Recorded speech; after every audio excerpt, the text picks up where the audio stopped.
When I was 14, 15, I turned my garage into like a kennel and bred cats. By the time I graduated high school, I had like $100,000. It was the first time I realized it was beneficial to be the dumbest guy in a room. Absolutely. And then when I found myself being the biggest fish in the room, I was like, uh-oh, not the right room. I need to go somewhere else. Step up again. Yeah. I didn't have to start over because of the 2008 crisis, but I had to start over because I had almost my entire life savings stolen from me. At the time, we were kind of all in with the first Massage Envy. Because it was new to me, I wanted to perfect it. I was there like all day long, every day. 12, 15 hours a day, just learning it. I didn't get paid for 8 months. Right. People turned off their insurance. Wow. I followed with it. I took my entire HELOC and bought stocks when the market crashed. It's the only thing that kept me up. Well, everyone, welcome to the Risky Assets Podcast. Today we have a very special guest. This is my good friend, Joey Ball. Joe, thanks for being on the podcast. No problem. Man. Glad to be here. So, little background for everyone. We have been working together. I've been your insurance agent for a lot of your Massage Envy locations for like 5 or 6 years now. Release. And been doing some of your personal stuff. The creepy thing is you keep following me around, as a neighbor. That's right. So Joe and I lived in La Crescenta here in Southern California. And I was like, hey, I'm moving. I'm going to Newhall. And this guy was buying a house 2 blocks away from me, and so we just keep following each other. Like right around the good same neighbors. time. Yeah, you're right. But also wanted to just give some background on you. Obviously, you have 5 Massage Envy locations, 1 European wax center. That's right. And you got a bunch of other things you got your hands into. Yeah. I know you're doing flips and you have some holds and all that good stuff. Give me the background on your entrepreneurial story. Like, where did it start? Because I know you've had a bunch of businesses. Geez, started a long time ago. Construction, or was it something different? No, so like way back? Is that what you're talking about? Like, where did the entrepreneurial spirit start? Where did you want to go on your own? So I knew way early on, like way early on, like in junior high school. Really? That I understood supply and demand really early, and I thought it was just, how do people not get this? That if there's a demand for something, like go for it, right? So I dabbled in things when I was 14, 15. I mean, I like bred cats. I'm allergic to cats, by the way. But my mom got a cat, and I'm like, okay, and she's like, this cat was like $500. I'm like, $500 for a cat? Yeah. Why don't you just have cats and sell them, right? Yeah. So long story short, I did that. I turned my garage into like like a little kennel? Yeah, like a kennel. Yeah. And by the time I graduated high school, I had like $100,000. No way. And I was like, my friends were like, where are you getting all this money? And I'm like, selling cats, man. That just sounds like such a cop-out for some other, Yeah. Well, I was flipping burgers too. Well, that's fantastic. Were your parents entrepreneurs like that? Or is it just something that kind of clicked with you? Yeah, my dad started off in Snap-on Tools. Okay. He worked for them for like 35 years, and he had a Snap-on franchise. And I, from a young age, 6, 7 years old, I would sit there and watch him, put his tools away in his truck, and he would talk to me about everything. I think that's really where I got it from. Sure. And he would talk to me about how things work. Hey, I sold all these today. We need to put more up for sale. And so cool. From an early age, Huge I blessing. understood. My parents were entrepreneurs. They were pensioners, right? They were like, hey, you go get a government job, you go to school, just do your thing. So entrepreneurship didn't come for me till 26, 28 years old, roughly in between there. So that's really cool. So from that point, high school, what happened after high school when you were selling cats? So that did its thing because I Sure. moved out, and I kind of stopped doing that. I ended up getting a job at Bank of America. They call it a vault teller. So where all the business owners would come in, and I was kind of young for that job, but I told them that's the only position I wanted. So I ended up in Montrose becoming a vault teller, and so I would deal with all the business owners. Sure. And as they came in, I would just like talk to them, and I'm like, this guy is like jeans and a t-shirt with a bag full of cash. I'm like, I kind of like this. He's just in and out with his cup of coffee all day long, and all these guys, and I just thought, I think this is what I want to do. I think I want to own a business. And then from there, you got that experience. Did you actually then go and start a business? I did. So I applied for a loan. There was a special loan program at the time, and tanning was big. Indoor tanning was big at the time. It was like 1995. And I remember that when you would call to make an appointment. This place had like 15 rooms. It was in La Cañada. And you would call to make an appointment. They would be like, yeah, next week we can get you in. And I'm like, wait a second, you have 15 rooms and you can't get me until next week? It's a lot of people tanning, or you're being lazy, huh? Yeah, there's something's up here. Yeah. And so I actually applied for a loan. There was a loan program called NoDoc loan. It was for young entrepreneurs. Okay. And they approved me. And I started my first one in La Crescenta. And it did well. I was lucky enough, I was blessed enough to be successful at it. And then I did another one in Sunland, and then another one in Montrose, and then another one in Burbank, and it just kept going more and more. So what's funny is I have friends work for you unknowingly back in high school. Yeah. I saw Paradise Tan, all the girls that were working there. I was like, oh, I didn't think anything of it. Yeah. So you employed a lot of my friends, which was hilarious. But, and you still have those, or did you start selling those out? So I sold quite a few of them, and I kept the ones where I owned the properties, because ultimately I tried to buy the properties where a lot of the good ones were. Right, and we helped with some of those. Yeah, you helped some of that. Yeah. And I sold, chunks of them, like the Santa Clarita ones I sold to a guy out in Santa Clarita, and then the like Calabasas and those ones I sold to guys out in like Simi Valley. Sure. And then my very last one, it was emotional. My very last one was about 3 or 4 months ago. It was in June. I sold Montrose. I sold the building and this business, and that was my last one. Out of 17 of them, I mean, that was what we boiled it down. Was it just that you were wanting to transition into something else, or was there a strategic plan to start moving on those? So a weird thing happened in it was crazy, 2004, 5, 6, 7. It was just, you couldn't open them fast enough. That was like the spring break era where everything was going out. Yeah. It was, and it was crazy. And then there was a big campaign about how it wasn't good for you anymore. And at that same time, my wife and I were... So she said, she had come to me and she said, people were coming to us saying, can you donate to our school for like the silent auctions? Those things? Sure, yeah, of course. And so people would always come to us saying, can you donate to our school? And then all of a sudden people stopped asking. And I'm like, what's going on? And my wife's like, they don't want tanning. It's like being like a tobacco company. Like a cigarette. Yeah. And I was like, that's not good. She goes, and I don't like it. It feels gross. And I'm like, okay, so what can we do? And so we started thinking, as we were selling the stores, and we never closed any, but we sold off most of them. I was at my cousin's wedding in Breckenridge, Colorado, and his stepdad was, my Uncle John was a CPA, was a CPA at the time, and he was doing the books for quite a few massage MBs in the like Portland, Seattle area. And he goes, and I was telling him I'm looking for the next thing to do. And it was like a membership-based sort of service. Right. It's kind of like and so that was the same thing as the tanning. We were like a membership-based service. Massage MB has a lot more employees than tanning salons, which I'll get to because that's the deal. Yeah. So I thought, that's cool. Massage is, good for you, makes you feel good. People like it. And so I talked to my wife about it. And let's look into this. And so that was like in 2010-ish. Oh, okay. Yeah. So you weathered the storm in 07, 08. All that was, I'm sure it was down a little bit, but you weathered it, and you still had enough capital to go out and purchase a franchise with Massage Envy? I did. I was low at the time. I had done well with the tanning salons. Like I'd hit my goals. Like by the time I was, my 35, I had hit my goal where I wanted to be, and everything seemed to be going great. And then I don't know if you want to get into this, but I got into a guy had like swindled me out of some money, and quite a bit, like almost my entire life savings. Wow. So I didn't have to start over because of the 2008 crisis, but I had to start over because I had almost my entire life savings stolen from me. Yeah. So I had no idea. Was it a white collar investment type deal? It was. Yeah. It was, but it was complete fraud. It was all a fake. It was a guy that had come to me that I had gone to school with. And he said, I want to start buying these houses that have gone into foreclosure.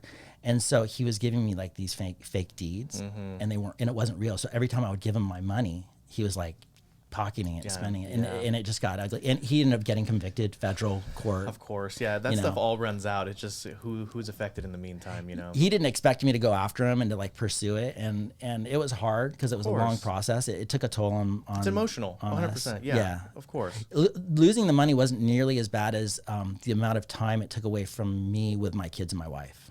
That, looking back on it, sure.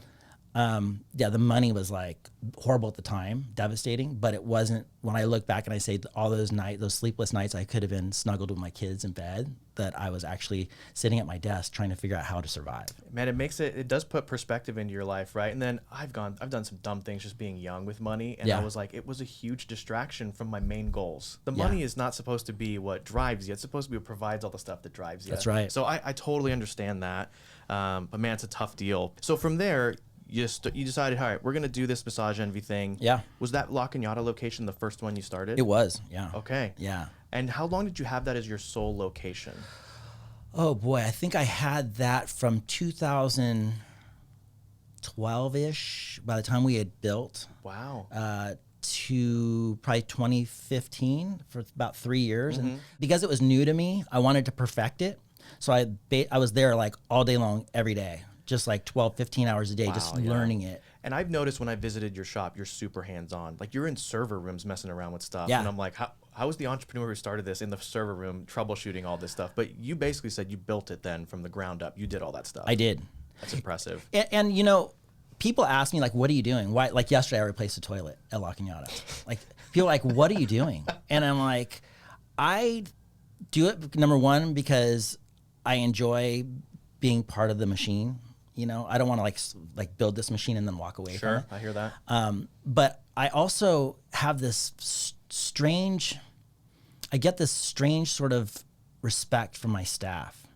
When they see you like laying on the floor in the bathroom, switching on a toilet, and you hear them whispering and talking, and like, what is he? And they go, you're in the trenches with him. Yeah, if he's willing to do that, then what are we complaining about? So I noticed that on one of the workers' comp visits when you were working on stuff, and then people were like, no, he does everything here. You could definitely feel in their voice and their tone that they respected you for being there as much as you are, which I think is a really huge benefit to a lot of other parts of your business. And you know the psychology of like camaraderie, right? Teamwork. That's all a huge part of a business. Humans are complicated. So if you can try and get them as much as you can on the same page, huge value. Yeah. So I remember the call when you were starting to buy, or you're in the process to buy a couple more locations. I think I called you first. I think you may have, and I think I was in the hospital with my twins or something like that. But you bought 3 or 4 more locations at that point. At that point, I bought two actually, okay. Right? Because the third one was having some issues. There was actually 4 that I wanted to buy, but there was some complications with the corporate headquarters, and like that, they were allowing me to take 2 of them.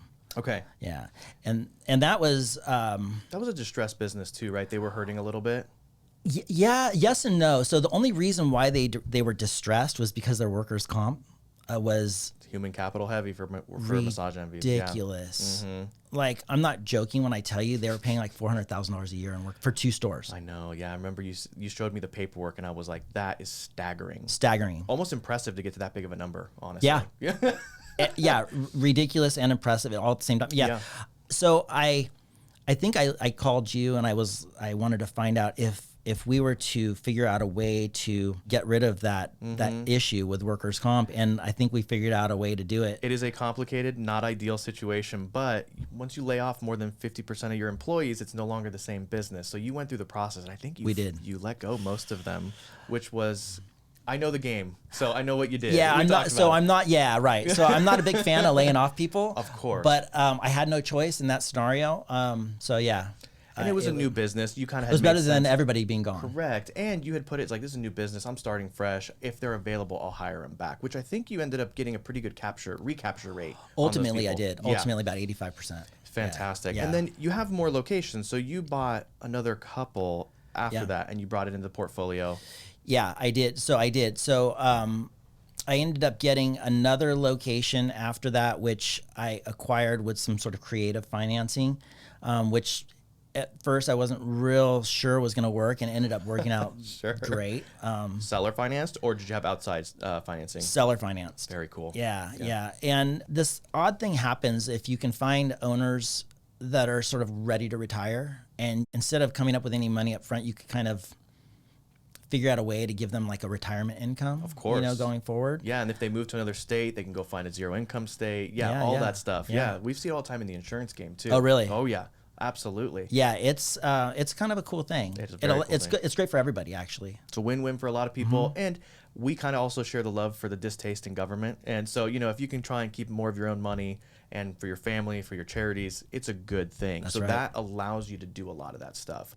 So another thing that I think is really fascinating, not only are you running these 5 stores, you started another, I would call like I don't want to say a spin-off, but it's definitely a different business. You started the European Wax Center. We did. And those are right next door. Your La Cañada Massage Envy and your La Cañada European Wax Center. That's right. Which is fascinating because you basically get different people at different times doing some form of self-care, which I thought was brilliant. And being right next to each other was kind of cool. It's easy. And do people have both memberships? Oh, There's a lot of crossover. I figured there would be. We cross-market too. Oh, it's fantastic. Yeah, it's really smart. Efficiency then is great. You are on the board of the Massage NV, I would say like a council board. What does that look like, and how did you, I guess, get that seat? So I was asked to participate 2 or 3 years ago. Okay. We had gone through a price increase at the brand where people were sort of not liking that at the time. Sure. Like right now with inflation, price increases no one's batting right an under eye. the radar. Yeah. Nobody cares. But then in 2016, 2017, it was kind of a big deal. And they had sent out surveys to all the franchisees, and I was pretty in depth with my response, and I wasn't super kind about it.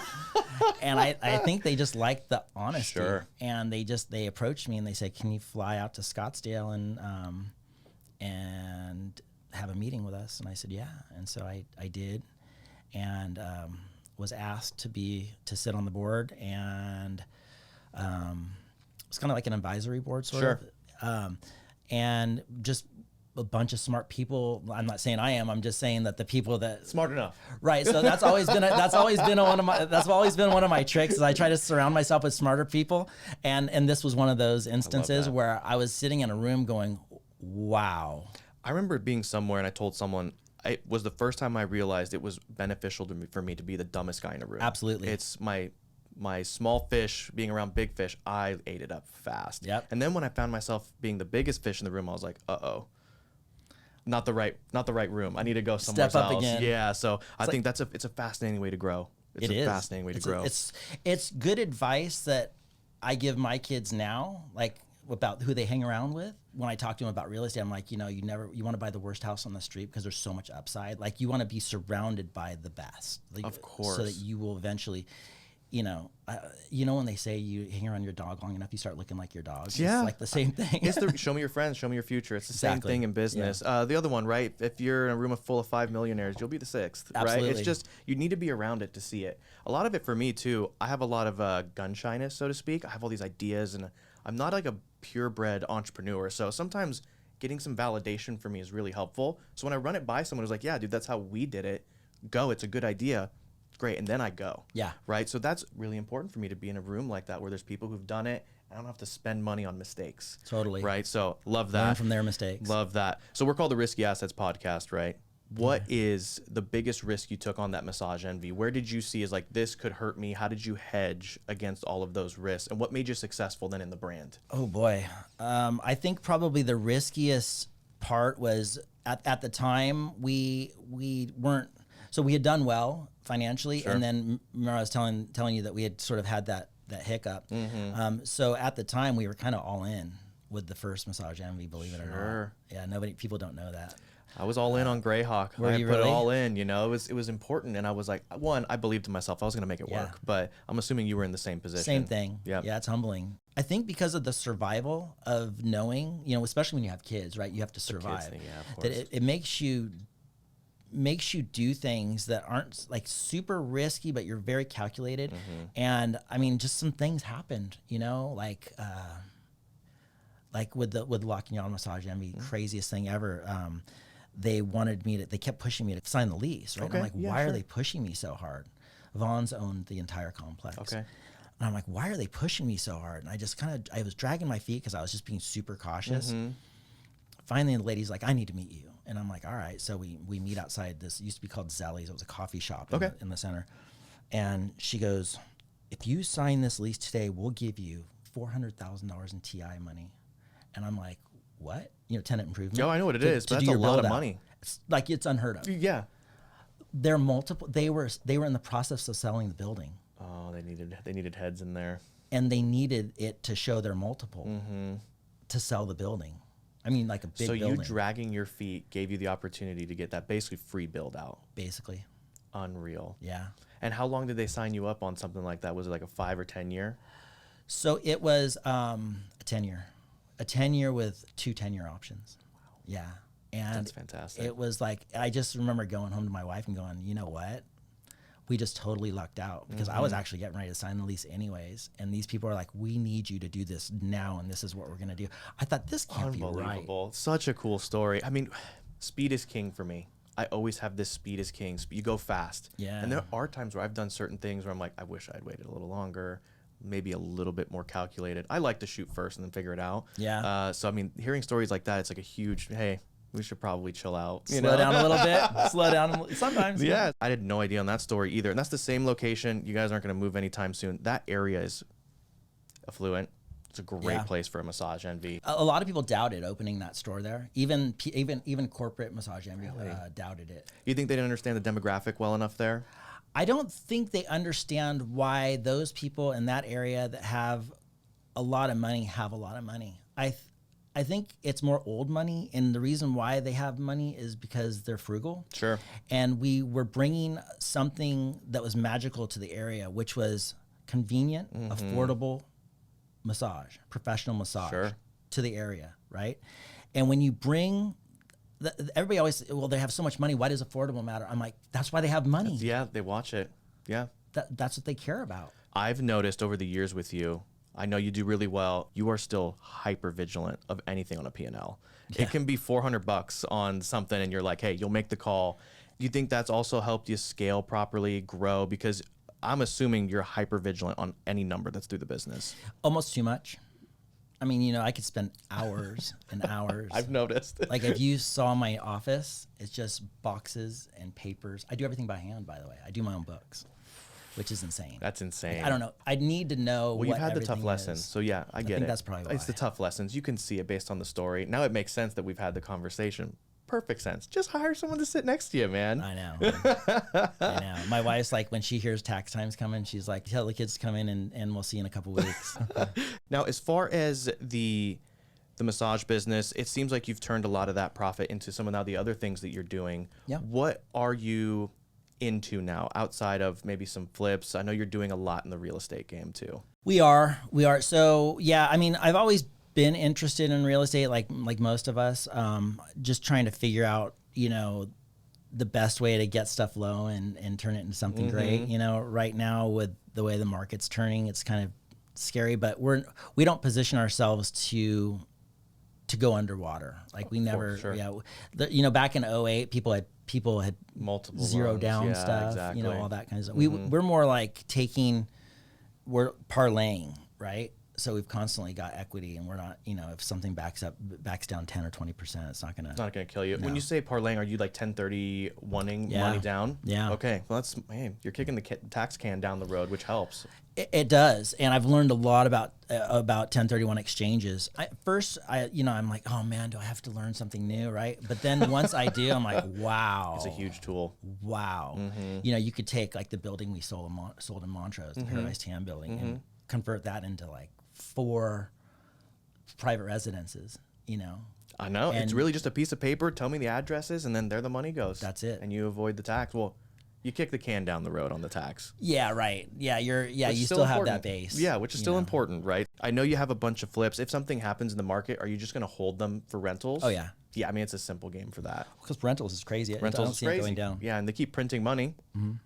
I don't see how they're going to make rents go down and keep printing money. The only thing that scares me is the rent relief stuff. I guess they just squashed it. I mean, I get that, why people need it, but I think it's gone on a little too long. Insurance companies, fun fact, are terrified of what's going to happen now when you have to start evicting people who haven't paid, right? Yeah. So there's going to be some real unintended consequence. Attorneys are sitting there just waiting for everybody, right? So I think there's going to be some negative impact on my side, which should be something that people have to consider when you're thinking LA, California, what's my liability like when these people have to go and they haven't paid me? So yeah, I mean, way too regulated in my opinion, right? But so anyway, as you were saying, you had some commercial buildings, you have residential, you're doing flips, you're holding a lot of ADUs right now. I think we're building 3 ADUs as we speak right now. That's fantastic. Just, you know, you're going and looking for properties that have, you know, space, you know, where it won't be like one on top of the other, because you want to stay cool to the community, of course. But at the same time, you want to be able to turn that blank or that big backyard into another livable space, because people need housing right now. And I'm not going to say it's affordable housing, but it's housing. Cheaper, right? Your ADUs aren't 2,000 square foot houses. No, they're 12 max, That's right? what I'm saying. So it's like they are less expensive by nature just by being smaller. Yeah. You're buying in, I would say, grade A areas, though. So, I mean, you're not getting downtown LA stuff, right? You're all La Crescenta, La Cañada for the most part. Yeah, Montrose. Is that where you're going to stay, or are you trying to branch out in maybe the surrounding areas? Might do Santa Clarita, like kicking it around. I never knew Santa Clarita until I sort of moved out to Santa Clarita. I'm in the same boat as you. I know Glendale, La Cañada way better than I do Newhall and Santa Clarita, so I get that. I was nervous at first. You know, my wife's like, why don't you buy stuff out here? And I go, I don't know out here yet. As soon as I know out here really well, then I will. But, you know, I could look at something for 30 seconds in La Cañada, La Crescenta, Montrose. You'll know. And I'll know if it works or not immediately. Yeah, I stare at houses out here and I'm like, I don't know if that's good value or not. Yeah. I have no idea. But my house, I did the same thing. I buy junkers. So for me, I'm like, I always know I have upside, so I don't have to get the best deal ever. Yeah. But I had no idea what I was getting myself into. Little did I know I bought one of the most desirable areas in Santa Clarita. I was like, this is just a house that has a lot of upside on a cul-de-sac. Good enough for me, you know. Right. So it's funny. You can hedge a lot of bad decisions with old houses. You really can. And that area, when Christmas time came and they did all the lights in the old town area, I thought, that's when I knew, I'm like, this is a cool area. This is an up and coming area right here, the way they did this. All the neighbors saying hi. It's just, you know, I'm from LA. Yeah. I know when neighbors say hi, you're in a good neighborhood. That's you know? right. People are waving at you. Yeah. Right. I was really happy with it. Anything else that you have your hands into? Are you have assets under management, or do you have anything else that you're trying to do to earn money? My biggest worry right now is that we're sitting on a decent amount of cash, and I don't know what assets to put it in. I know that with inflation going up, let's say 9% right now, that means that you're losing 9% on your cash, right, every year. So it's not like for the past 10 years, if you were sitting on cash, it would just be itself, right? It incremental losses, small, you can overcome it, right? But now you're actually losing value. How do you make 9% on something that's in the stock market right now or something like that? You know, difficult. That's the problem. That's the difficult part. Yeah. So you can buy things, you can buy assets. I mean, you know, I mean, it sounds crazy, but you could buy you can look at what cars have done. You can buy cars that are going up in value. Makes no sense. No, I know. Yeah. But it's you have to look at tricky sort of assets. I think even though everybody's saying the housing market's gonna turn, and I agree. I think it probably will go 10 or 20 backwards. But I think long term, if you're collecting rents, what's the harm? Just write it out. You know. So as far as the being involved in assets. And risky assets, actually, which freaks me out a little bit. I mean, every time I see you don't like buying crypto. I did. I bought a little bit of that. No, you didn't. I did. Oh man. No, it was way back. Got it. It was like 2016. Oh, okay. Yeah, so it was. You probably took a decent ride, but anyway, I did. Up and then back down. Yeah. Too funny. I actually bought some crypto, and I lost. I know people probably hear this all the time, but mine was for real. I lost the blockchain number. Oh, you did? Oh, yeah. Man. About $50 worth, in way back. It was, but turns out it would have been millions of dollars. I know. I've heard this story plenty of times. I went to my dad. I'm like, because I used to give my dad all my old computers. Sure. So I went down. I'm like, hey, Dad, do you have any of those old computers? And he's like, yeah, they're all in the garage. So I'm under his workbench pulling out these cobweb CPUs, and I'm plugging them in, and I'm looking for the wallet and the dot wallet. So funny. And I spent a whole weekend. I couldn't find it. I think we donated it to one of those recycling places or Someone's something. rich. Yeah. Or it's in a landfill. Right? Whatever. I thought about that for about a week, and then I'm like, what good is this going to do? Just chasing in nothing. one ear and out the other. Yeah, that's too funny. Yeah, so, in your opinion, then, as you were saying, what do you look at for putting money into when you see inflation the way it is, and you're trying to get your hands on assets that are kind of difficult to grab right now? Yeah, it's tricky right now.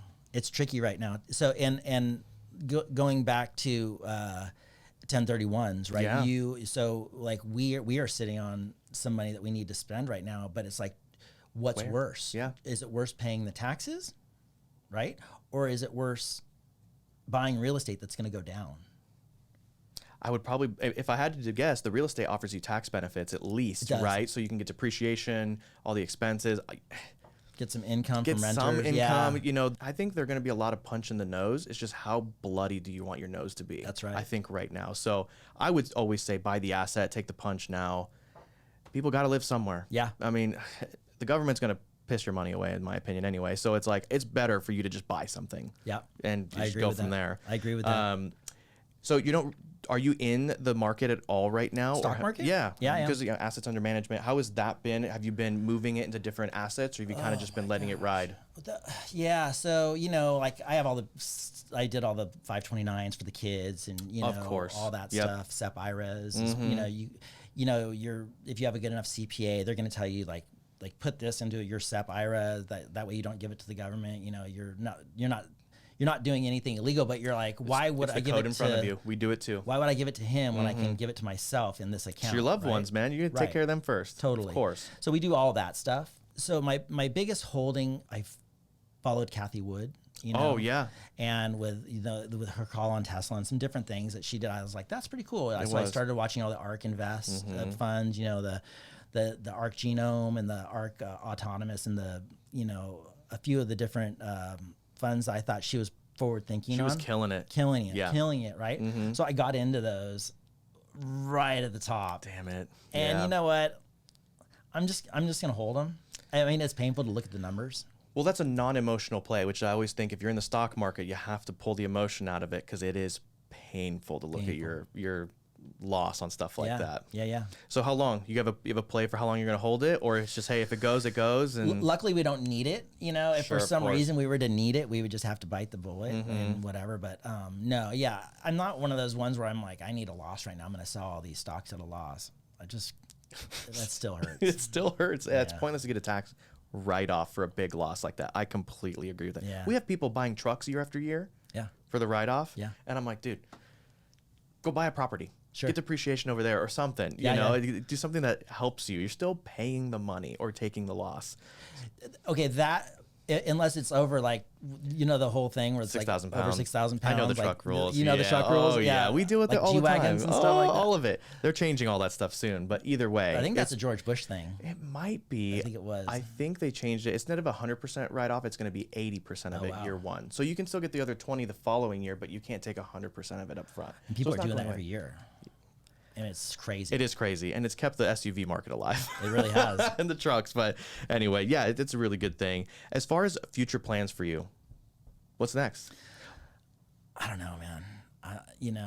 So there's, what private equity is? I mean, of course, consolidators. Of course. Yeah. So it's been huge for the last couple of years, 2 or 3 years. And they've been buying up a lot of massage MVs, and European Wax Center too. I mean, they're looking at those. The multiples that PE give you are ridiculous. Ridiculous good or bad? Good. Yeah. Right now it's been ridiculous good. As long as there's competitors. So the problem that's happening right now with Massage Envy is that they're only allowing certain private equities to compete for your stores. That's going to change soon, I hope, and I think. Well, you need more competition for better pricing. You do. Yeah. So, like with European Wax Center, they have private equities that are competing for they'll be like, hey, this company is offering me 4 times, net. And this one's, well, I'll give you 5. And this one's like, I'll give you 6, right? So they're competing and they're giving you, and that's a lot of money. It's a lot of money. I mean, you're talking a lot of money. You're going to tell me. And if there's only one allowed, then it doesn't make any sense. So once they open that up, it'll change that. So the insurance market, there's close to 90 private equity firms that are constantly battling. So they're buying up all the small guys? Of course. Yeah. And they're bringing them into their umbrella. They're paying them 4 to 5 times revenue. Wow. 11 to 12, 13 times EBITDA with a 1.5% kicker on revenue after 3 years if you hit your goals. You're making 6 times revenue after 3 years. It's insane. That's insane. Right? And how do you look at a deal like that and not go, you know, I'd like to turn that money into a beach somewhere. Yeah. You know, and you have to be Seriously. thinking that way. It's a great way to almost have like an alternative investment strategy for your retirement, right? And then you can plan on, how do I make that money? Do I stay in this state when I get that? There's so many strategies built off the back of selling to private equity now. Yeah, you don't stay in the state. You do not. But even more importantly is you make sure you have a place in Florida before you before you make that move. Nevada and Florida, man. Right. Yeah, so we do all that stuff. We're around it. Our goal for Greyhawk has been to purchase. And to purchase, you got to pony up some money to compete against that. But it's the way to grow. Yeah. And I'm into technologies. I'm out of the Stone Ages, which is a lot of people are in insurance. So really easy for me to turn that, I would say, slow moving, you know, relic into a fast moving technology forward company. So for me, there's a lot of upside. Same thing, I'm buying an old home. That's all I'm doing. So a lot of that stuff is really important. So in a couple years, you think you might put the portfolio together and consider it? Yeah. Yeah, I think so. I mean, we're constantly asked. We're called constantly from people about it, and I don't know if we're ready right now because, I mean, you know, the kids are still. I was gonna say, you still got the kids in middle school, high school. Yeah, one in middle school and one in high school. So you still got the years to be home and dad and all that good stuff. Yeah. So I get that. And my wife runs the European Wax Center, so she's enjoying that, you know. Of course. And yeah, I mean, I would hate to ride the revenue down like I did with tanning, because when COVID hit, I thought, what is going to happen, right? Let's talk about that. How did you survive through that? Because that was basically LA's shut down everything. That was not a essential service. It was brutal. We were in Maui at the time. We had just bought a new place in Maui, and we had just gone on February 15th. So a month before we had purchased the place where we honeymooned at. My wife was like, you know, someday I'd like to own this place. And I said, well, really? And then we were able to do that. That's fantastic. So bought that February 15th, go over there with the kids. We're there March 15th, and on the news, what is going on, right? Get stuck there for like 6 weeks, over a month, like 6 weeks. I knew you said you were out there. I didn't know it was for 6 weeks. Yeah. Wow. Yeah, it was crazy. Okay. It was crazy. And so I did a lot of calls with, like, cause I was on the board at the time, and some different things. And we were trying to figure out, like, what does this mean for the brand? What does this mean for our businesses? And most importantly, you know, I mean, at the time I had 300 employees, and, you know, my wife and I are going, what are we going to do with what are the employees going to do if they can't just stop getting paid? Right? Of course. I mean, they didn't figure out the unemployment money yet. And then the PPP stuff started getting talked about. And then we thought, that's cool. That's a lifeline. Hopefully that comes to fruition. And it did. And it was a little bit difficult because it wasn't perfect, and they kind of just threw it out there because they didn't have a lot of time to figure it out. So it did keep most of our staff afloat, which was nice. I feel guilty saying this, but I have never been more tranquil in my life than. Okay, that's not true. So you told me this on the phone when we were going through it. Really? So I remember this conversation with you. Yeah, but go ahead. So on Thanksgiving, when all the stores are closed, all the stores across the board, or like Christmas Day, I am like zen. Seriously, I've got this calm, almost like I can't explain it, but it's because what's the worst thing that can happen? Like, we're already down here, right? I mean, like, I mean, like, everything's closed. There's no employee issues. There's no customer issues. There's no. I mean, we're insured if they burn down, whatever. So I had like this serene moment when I was there, thinking, okay, this is horrible that everything's closed, but I'm like getting in touch with myself. So, but then that wore off quickly because it lasted 10 months. And 10 months is a long time to have your stores closed. I know. You know? So we had talked about it, but I was really enjoying spending time with my kids, which, because I was working so hard, I was trying to build what I thought was, you know, some form of ownership plan in my last agency. When I got home and it was just relax, don't have to worry about putting the kids to bed and going right back to work. Yeah. I loved it. Right. And I had a great time. Now, I was eating whatever I wanted. I thought it was going to be a little month or two vacation. Right. Kind of screwed myself up a little bit there, but you know, I had a lot of peace in that time. And to be a little controversial, I hated the whole thing. I didn't think it should be that way. I didn't think people should be at home. I didn't think the government should tell you what you could or couldn't do to provide for your family. Right. Lots of risks there for everybody in that situation. Even the best people with the best intentions became okay staying home. Like almost didn't want to go back. Yeah. And I thought, things are getting past that center point. Even people that love working don't want to work now. People have trauma, right? And like that was a very real event for people to have trauma, and it changes behavior. Trauma innately changes the way you think about things. It changes your worldview. I knew it was not going to be great from a standstill. But, working was also a part of the way I got enjoyment for providing for my family. It was just me. It was daddy going out and doing his thing, right? And I found a lot of joy in that. So it kind of gave me a little bit of an identity crisis. 3 weeks in, you'll know this place between the 210 and the 2 before you're making the left down the 210 from Glendale. Okay. There's a pole. There's a light pole right there. It's late at night. I hadn't been out in 3 weeks. I imagined myself running into it. It's my first depressive thought I had ever had. My mind was playing tricks on me. I was not meant to be holed up like that. I was meant to work. I feel like I'm a workhorse. I like being social. So I knew then if I'm having that kind of thoughts, and I had never had another one after that, I knew people were going to be struggling. I knew it wasn't going to be good for us all. So I fought it. I tried to get back to work as soon as I could. Insurance, thankfully, was necessary, but I didn't get paid for 8 months. Right. People turned off their insurance. Wow. I followed with it, right? So I had to ride the wave, and thankfully, a lot of money in savings. I had a lot of investments. I took my entire HELOC and bought stocks when the market crashed. It's the only thing that kept me up. Smart move. It's the only thing I did. Super risky.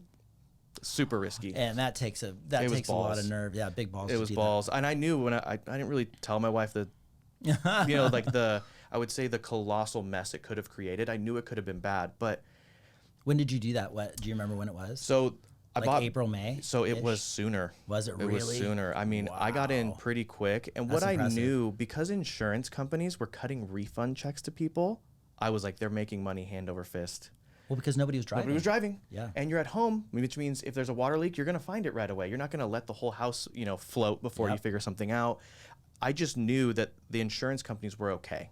So I went all in, put the money in, and that money, when I finally sold a month and a half later, 2 months later, maybe even at that point, it kept me. I mean, I doubled that money and some, and it allowed me to not have to touch any of my investments, mess with anything. So I know there was always something that people got through with it. So yours, PPP, did you guys have any other strategies you were using for people to hold talent? Like what else were you guys employing? Yeah, so we would have like staff go in that needed people that needed money. We'd be like, hey, go in and like call customers and just make sure everybody's doing okay. Sure. And, we had anybody that called us and said, hey, like, I'm trying to get unemployment and they're telling me I can't because my husband was in the military and this and that. And I'm like, so there was a handful of people that got caught in this. Wow, it's a weird vacuum of stuff. It was. And there was probably, out of the 300 employees, probably 10%, like 30 of them weren't collecting unemployment when they should have been. Sure. And it was just, if you wanted to call them the EDD, or you would be on hold for 8 hours, 10 hours. And yeah, right. You were one of, so it happened to a lot of people. I was even actually sitting on hold for some of my staff, at my desk, like trying to figure it out for them. Sure. And so those people, we said, well, let's figure out a way to get you some income. Like, aside from just giving it to you, because I think just giving people money it's not good for their psyche. People don't want kills the resourceful part of the brain. Right. Yeah. Like, let's figure out a way to get you some income. Even sit by yourself in the store at the front desk. That's legal right now. Even though there's a lockdown, you're by yourself calling people. There's nothing wrong with that. Sure. Just go for it, right? That's fantastic. Yeah, so that's we did great. certain things like that. That's really cool. Yeah, we've had a lot of businesses who we knew loved up on their employees, and it really has paid dividends on their turnover. Yeah. It's not nearly as bad as it was when they were showing some, I would even say, respect and appreciation for their people. Sure. That's really great.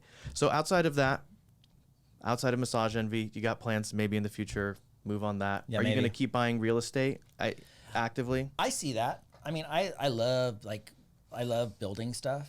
I've always liked building stuff. And it seems like a natural progression. Like once the stores are gone, once we figure out what we're going to do there and probably end up selling those to private equity, that we'll end up, building homes. I mean, that's kind of what I want to do. I love it. I'm in my element. It's a big Lego, you know? Yeah. I just bought a tractor, so You did not. I did. Hey, if you ever want to borrow it, you're right up the street. All right, yeah, man, drive it down. Do it. What are you doing? You moving mountainside? Yeah, so man. I'm building like a 3-part, like a little golf hole, because we bought like 5 acres. That's all. Yeah. So on the other side of the mountain, we own that, and I'm gonna dig that out and make a big green, so you can hit over the ridge. And so cool. Yeah, I love it, man. That's such a great thing. Those are really cool memories for the kids and the family and friends too, for that kind of stuff. Yeah, you know? Driving them inside the tractor. Yeah, that's really cool. I'll tell you a quick story though. Do it. I did. So this little Bobcat that I bought, I thought, man, this thing is bulletproof. This is awesome. I'm out there cruising around. I hit a tree, an old tree that needed to be torn down, and the tree falls, and the branch stops like right in front of me, and I thought, I didn't think about that. That thing could have gone right through me. You should see the construction accidents we have. Really? Oh, dude. On tractors like that? Everywhere. Tractors, forklifts. It's bad. You just don't think about it because you're not training for it. You're like, what's the worst thing that could happen? Common thing that happens, man. Yeah, but you're like me. You think that you pretty much know. I'm not a dumb guy, so right. I'm so like, yeah, I'm pretty calculated. You know a little bit about everything, yeah. right? Mm-hmm. And a lot about some things, right? So I feel like, why didn't I think about that? I mean, that was like potentially it. So anyways. Dude, I've had those moments. I mean, I really disappointed in how dumb I can get sometimes, right? Like that kind of thing. Right. I hear you. We talked about the labor. We talked about people kind of being your, I wouldn't say biggest struggle, but maintaining and managing that many people is tough. It is. Right? Is the insurance part for the workers' comp the toughest and the most challenging part of the massage envy? As far as I know, operating the people and managing them is probably harder, but outside of that, insurance? Yeah. So, okay, for sure, the workers' comp thing, has always been a big deal. I have a unique sort of hands-on way of dealing with it that might be probably more advantageous. The difference between myself and other massage envy owners or other business owners that I know is that because I see how bad that could get, I do everything I can to keep it from going down that road. And I mean, I do weird things. I mean, like I say, hey, my thumb's hurting. Okay, take 2 weeks off and get a massage every other day on the house, right? And let me know how you feel in 2 weeks. And like 99% of the time, they're like, "Oh yeah, I feel so great. I'm ready to be back on the schedule. I appreciate that." Yeah. So that's a simple way to handle a really, really bad problem. Because what happens is, someone goes to the emergency room and they're like, "My thumb hurts." They're like, "Where did it happen?" And you're like, "Well, it happened at work." Okay. Before you know it, right? So now you're going, the same thing that happened with those 2 massage envies I bought, number 2 and 3. Yeah. So her philosophy is constantly your turning thumb in stuff. hurts? Yeah, go. Call the workers' comp. And I'm like, okay, if you're really hurt, totally call. You should get it, right? Of course. But if there's something I can do that can help you not have to go through that process and you can get better and move on and we can all be productive, then there's other options. And we talked about it on your last renewal for it. You were like, hey, is there a service that does what I do? And I'm like, dude, the only person I know that does this is Joey Paul. Like you are so active and in that. And I think the thing that people don't think about is that they think the health insurance process is perfect. And it is not. It is riddled with stuff that you just don't think about. There's doctors that will say, hey, you need a surgery. And you didn't need a surgery. Totally. And then, ooh, hey, I might have clipped a nerve there. And now you have an issue with that. Like, we've seen people's life fundamentally change from going down that, like, health insurance. You're supposed to go through the comp system. And then you get screwed. So it's not a perfect system either way. But what I have seen is that you take way better care of your people than the guy at the corner of urgent care who's like, yeah, dude, I'll just throw some meds at you and go home. Like, you're getting them massages. You're making sure that they're taken care of. That is a phenomenal thing that I think sets you apart, not just in the massage world, but as far as entrepreneurship business owners. Because if more people treated their employees like that, it would look a lot different. There wouldn't be as many attorneys sitting there at urgent care asking you, hey, how did you get hurt? And it feels better too. From an owner's standpoint, to be able to, say, hey, take a couple weeks off, right? It's people look at it like, oh my God, that's gonna, I did in the beginning. I'm guilty of that. I'm like, okay, so 2 weeks balance times, sheet. You're looking at balance sheet. 80 hours. How much is this going to cost me? 80 hours times $20 an hour, $1,600. I go through the whole thing. I'm like, yeah, but Wait till your workers' comp's out of Wait till control. your workers' comp goes up $16,000, and you could have just spent $1,600 just to make this, fix this. So people, I don't think they look at it like I do. A long-term investment play. I don't think people see it as a long-term investment play, which is what you're doing, which is what's so different about the way you view the comp system. Because a lot of people say, give me the comp, I'll pay for it. Everything else should be on you. Right. Which, I mean, it can be. Yeah, I get it. I get it. But it's a problem. It is. Anything else? Like, what is some of the other risks you have to deal with, or things you have to manage that are difficult about massage envy? I mean, there's other insurances we have. There's the EPLI, which employer liability insurance. Big issue in California. Big issue in California. And something strange has happened, and I don't know, I might be the only one in this camp, but but since the pandemic and people came back, I feel like everybody wants to sue or come after you. And I think EPLI insurance is super important right now. I think people were used to getting something for not doing much. And now they're like, hey, how can I keep getting something for not doing anything? I think that mentality is very true. Sort of around me in certain aspects. It's not just you, man. Really? You're hearing that? The employment market in general, deductible or retentions are up. Prices going up because it's getting utilized, right? Insurance is an immediate marker of what's being used. Yeah. So it's literally everyone is struggling with these employment lawsuits. You made me do this, or you didn't do enough for me in this regard, or whatever it is. Hybrid working is creating a lot of, well, you're making me come back. That's discrimination, right? Yeah. Like there is so many things that EPLI now, it's becoming like a workers' comp. Like you almost have to have it. You're going to see one of those lawsuits in your mail. And they're super expensive to defend. So expensive. A good attorney will cost you a boatload of money. And you don't want to get a crappy attorney and then lose, right? So you want someone that's in your camp doing a good job. They cost a lot of money. Yeah. Yeah. So I mean, I know that's a tough one for everybody. So it's no surprise that you're dealing with that. Yeah, we are. And we have with that many employees, obviously it's not a small thing to deal with. And there's always issues coming our way, and we try to put out those fires as we can, but there's always ones that'll try to take it the distance, and that's just that's just the nature of the beast. It is, especially in California, man. Have you thought about going out of state? Yeah, when I watched In-N-Out Burger leave, and then I watched Nestle leave, and all these local sort of people all going to Texas, Florida, Texas, of the world, and I thought, what is going on here? There's something to it, right? There is, yeah. I've seen friends, that own, 20 massage MBs and moved to Florida from Atlanta. Sure. You know what I mean? From Georgia. Yeah. So I do see people making that move. It would be possible to move the company, but I personally, with the kids, want them to finish school here. I don't want to uproot them. It's just not worth it to me. We just did that where we're at the private school we're at now, and it's like, I don't know how I'm going to leave now. It's such a good thing for them. Yeah. It's like, I'm stuck here now. I got to figure it out. As much as I don't love the way California runs a lot of stuff, family's important. Kids are important. It trumps the money in that regard. Yeah. Yeah, man. Yeah. As far as people getting into massage envies, I don't know how many they're starting or they're allowing people to come into them. Good business still for someone who wants to start fresh. I don't think there's too many people starting them right now in this environment. Ultimately, the goal was to have 2,000 units in the United States. Mm-hmm. I think we got to 1,150 units. And since the pandemic, we've backed off to 1,100. So I think they lost 50. But that was unheard of for one to close. Sure. For years. Sure. But then since everything happened, there were people that either lost their leases or something happened and they exited the brand. But most people are either buying them or they're not really starting. They're not building ground. Yeah, and they're not building ground. I mean, there's a couple. I heard a guy last week was building one in Florida. So here and there, but not before. It was 5 a week would be going up. You're every week. You're oh wow. 5 more, it's 5 impressive. more. It was crazy. Yeah. It was crazy. The European wax centers, they're still building those for sure. Okay, so you think that's more of an opportunity for someone if they wanted to get into a franchise space? So I think European wax center is a fantastic model. I think Massage Envy is a fantastic model as well. But just remember, with my Locking Out store has 48 employees. That's a lot of people. My Locking Out a European wax center has 12.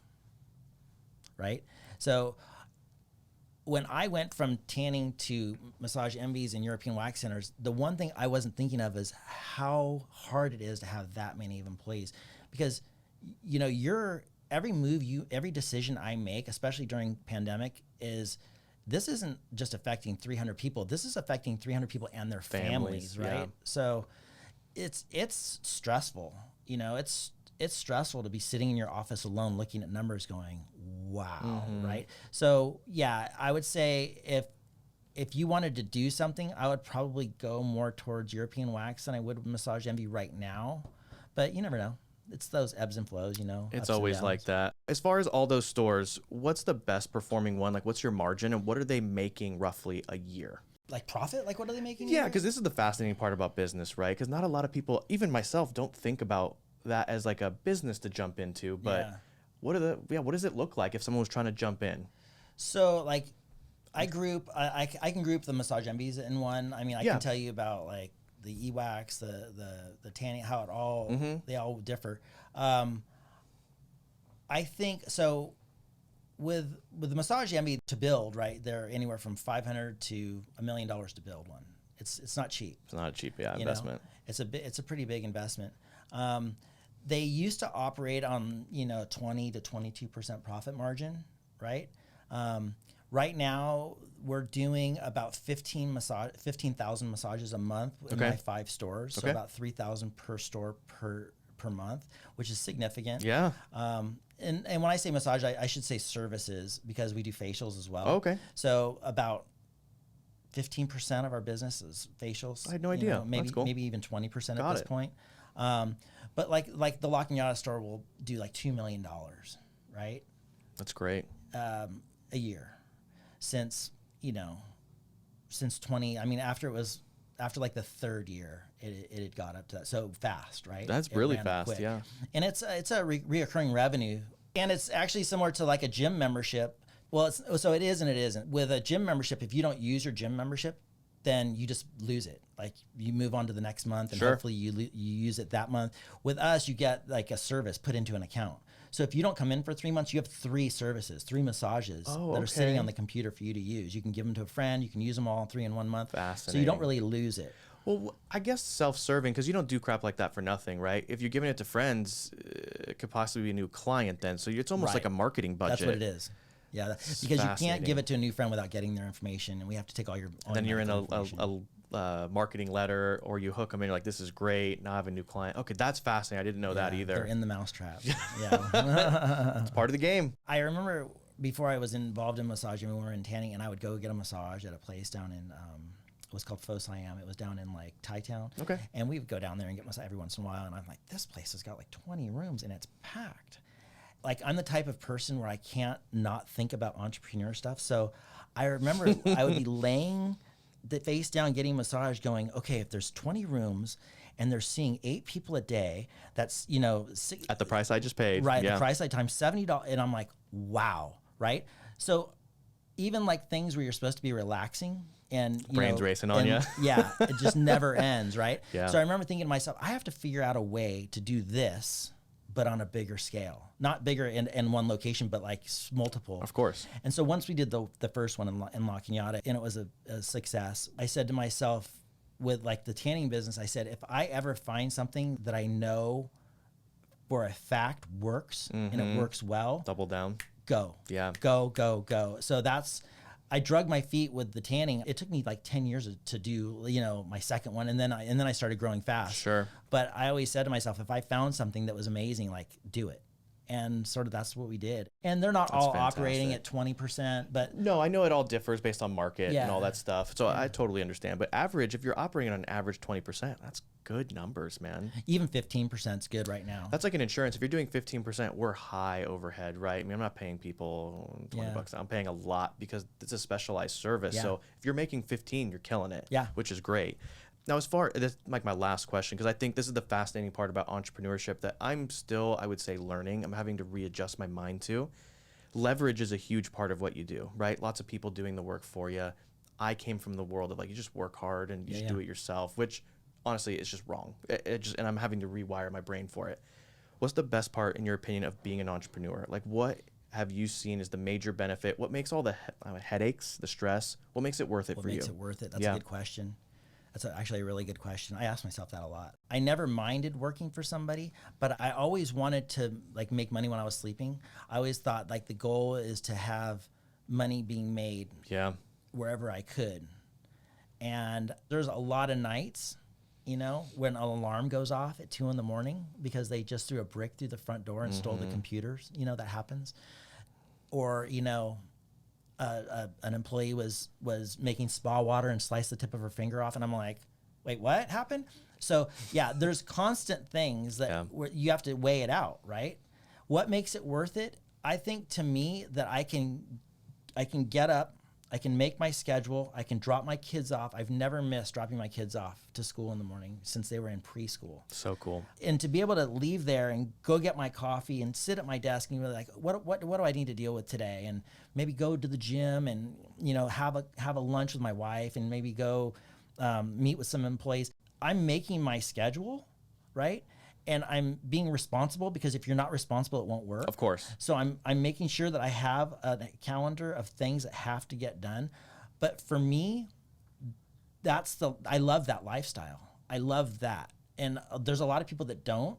And I know plenty of people that are like, Wouldn't trade the headache, yeah. At 5 o'clock, if I can't go home and nobody's allowed to call me, that's all I care about. I wish someone would have told me about the nonstop brain. Yeah. I will be in bed exhausted and I cannot turn the off switch. But like the time I get to spend with my son right now, or when I take my daughters to school, you know, that's time I don't want to trade anymore. You know, that's a non-negotiable for me. And now that I'm in the space, when I talk to people who are wealthy, who are entrepreneurs, they're like, why are you working 60 hours a week? You should be working away from that. You should be getting people to do that kind of stuff for you. Fruits of your labor type deal. I still work a lot of times from 8:30 p.m. to 10:30 to catch up. Yeah. I'm always working, it feels like. I was in Mexico and we had a cybersecurity threat on a boat. Had a couple margaritas going and I was like, I'm working now. Right. And it didn't bother me that much, you know, because it's like, this is my baby. I'm taking care of it and I'll turn it off and I'll enjoy the rest of my vacation when 5 o'clock rolls through or whatever it was, you know. So Joe, thank you so much for coming on the podcast, hey, my man. pleasure. That was a great episode. There is a lot of wealth and knowledge here, and I hope you enjoyed it, and we'll see you on the next one.